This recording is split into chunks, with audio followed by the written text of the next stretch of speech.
It is with deep gratitude that I now get to present for Grace's 9th annual Patron of Women's Rights Award. This award celebrates individuals who strive on a regular basis to make the world a more equitable place for women.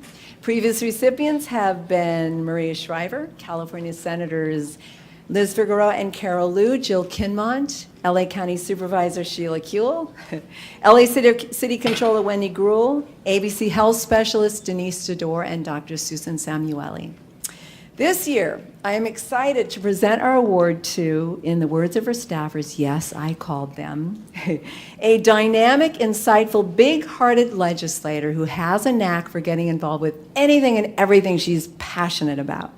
I am told that this woman thinks outside the box, takes on the tough issues, and never shies away from challenge. Her thinking is always, how can I contribute to a solution? And she works to be sure that everyone has a chair at the table and is part of the conversation. Sounds exactly like our day. Our 2018 recipient is California Senator Hannah-Beth Jackson. Oh, yes. Oh, yeah. Thank you. Before I share Hannah-Beth's impressive bio, I want to tell you about the fortunate chain of circumstances that guided me to this legislator, this firecracker of a legislator. One of my favorite people in the world, Gary Erickson, who is a For Grace board member and personal advisor, used to shout at me, lovingly of course, on a regular basis, you should be working with Hannah-Beth Jackson. Cynthia, why aren't you working with Senator Jackson? I know, Diane, you look confused, but this is true. Do you know Gary? So then when Senator Carol Liu was about to term out, a senator who had authored our resolutions for 5 years, I asked her who to approach to carry the torch. Carol said 3 words, Hannah-Beth Jackson. Just a few months, this is like becoming a thing, right? So then I attended the 2017 Women's March in Los Angeles, and I don't want to say this because my doctor's in the room, but I was actually very sick with what turned out to be pneumonia, and in my wheelchair, like feeling like I was going to collapse. And then a fiery, forceful voice rose above the 650,000 people there, and I was suddenly sitting at attention, not quite standing, and I was mesmerized. And you guessed it, that voice belonged to Senator Hannah-Beth Jackson. I knew then and there that nothing was going to stop me from working with this brilliant woman, a woman who with every part of her heart and soul stands up for women's rights and advancement, and she was doing this long before Me Too and Time's Up. Within a couple of months, I was working with Hannah-Beth's phenomenal staffers on For Grace's 2017 resolution that proclaimed September Pain Awareness Month in California, and she authored a similar resolution for us again this year. I should say for all of us.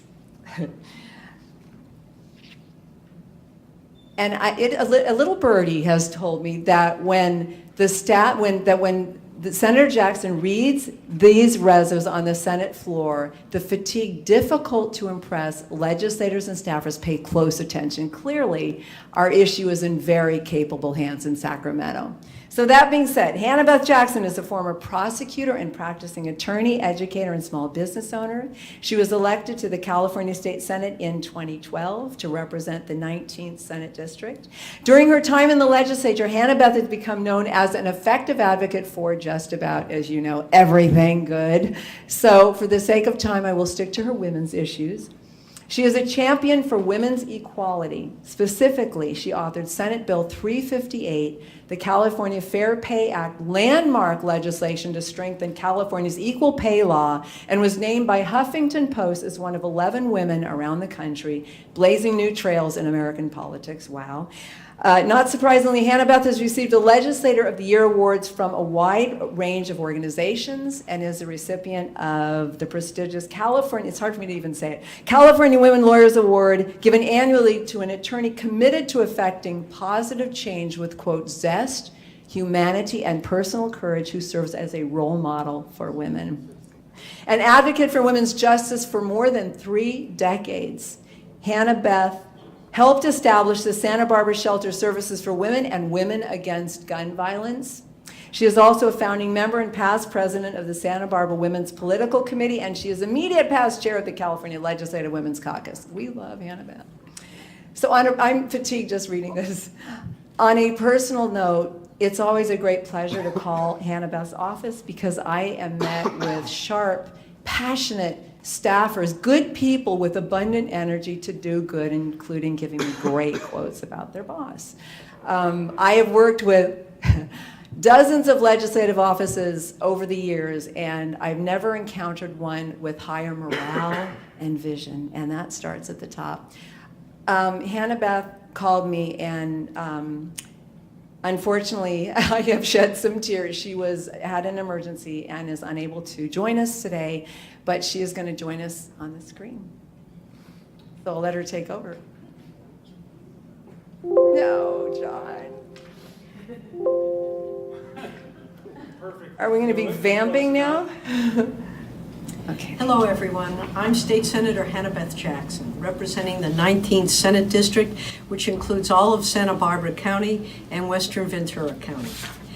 I'm disappointed I can't be with you today in person, but do want to thank you all for the honor of being your 2018 Patron of Women's Rights honoree for this Change Agent Pain Summit, hosted by the incredible nonprofit organization For Grace. Over the past couple years, I've had the privilege of working with Cynthia Toussaint and the For Grace organization in Sacramento to bring attention to and public awareness for the approximately 125 million Americans who live with either chronic or acute pain. Unfortunately, among members of this community, women have been found to suffer from pain at a much higher rate, and yet the medical profession is too often dismissive of these cases and are thus giving less attention, disregarded as emotional or psychogenic in nature.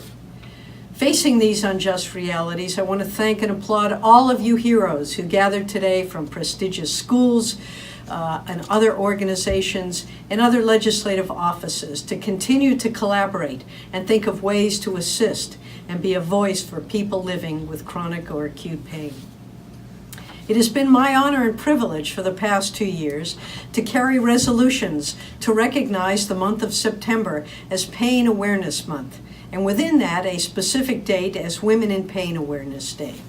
As a leading advocate for women's rights and issues in Sacramento, I understand how important it is to connect with people who share a similar idea or vision to improve a social injustice or problem. Just this year, I was able to get the nation's first mandate on public companies to require that women serve on corporate boards. And prior to that, I authored the nation's strongest pay equity bill that has served as a template for over 41 other states in this country. It's important to be resilient and not give up, and I look forward to the opportunity to assist For Grace and all of you in bringing greater awareness for those living with chronic and acute pain. But before I go, I want to thank Radene Marie Cook, whose extraordinary story serves as an inspiration to all of us, showing that the preciousness and the power of the human spirit when you believe in a cause. Radene, thank you for this beautiful award.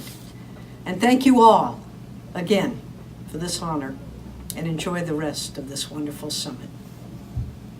Thank you, Hannah-Beth. Thank you, Radene. Hello, everyone. My time's up, I'm but we State will Senator deliver the Hannah-Beth. award to Hannah-Beth personally. Thank you.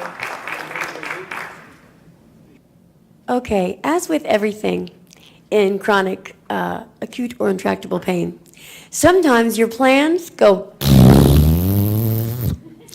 and with the beautiful art that's now in a pile on my floor at home, was going to match that artwork. All of my artwork tells a story, and the story, of course, is how the human spirit deals with a broken body.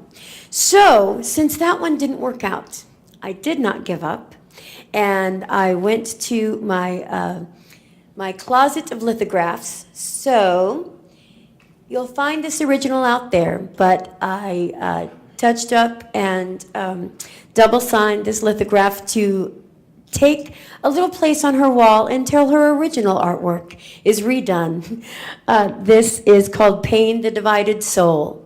And what it shows and what it will show up in her office is the journey of most intractable, most chronic pain patients, where the face they show outside bravely doesn't match the brokenness inside, yet they go on. Thank you so much.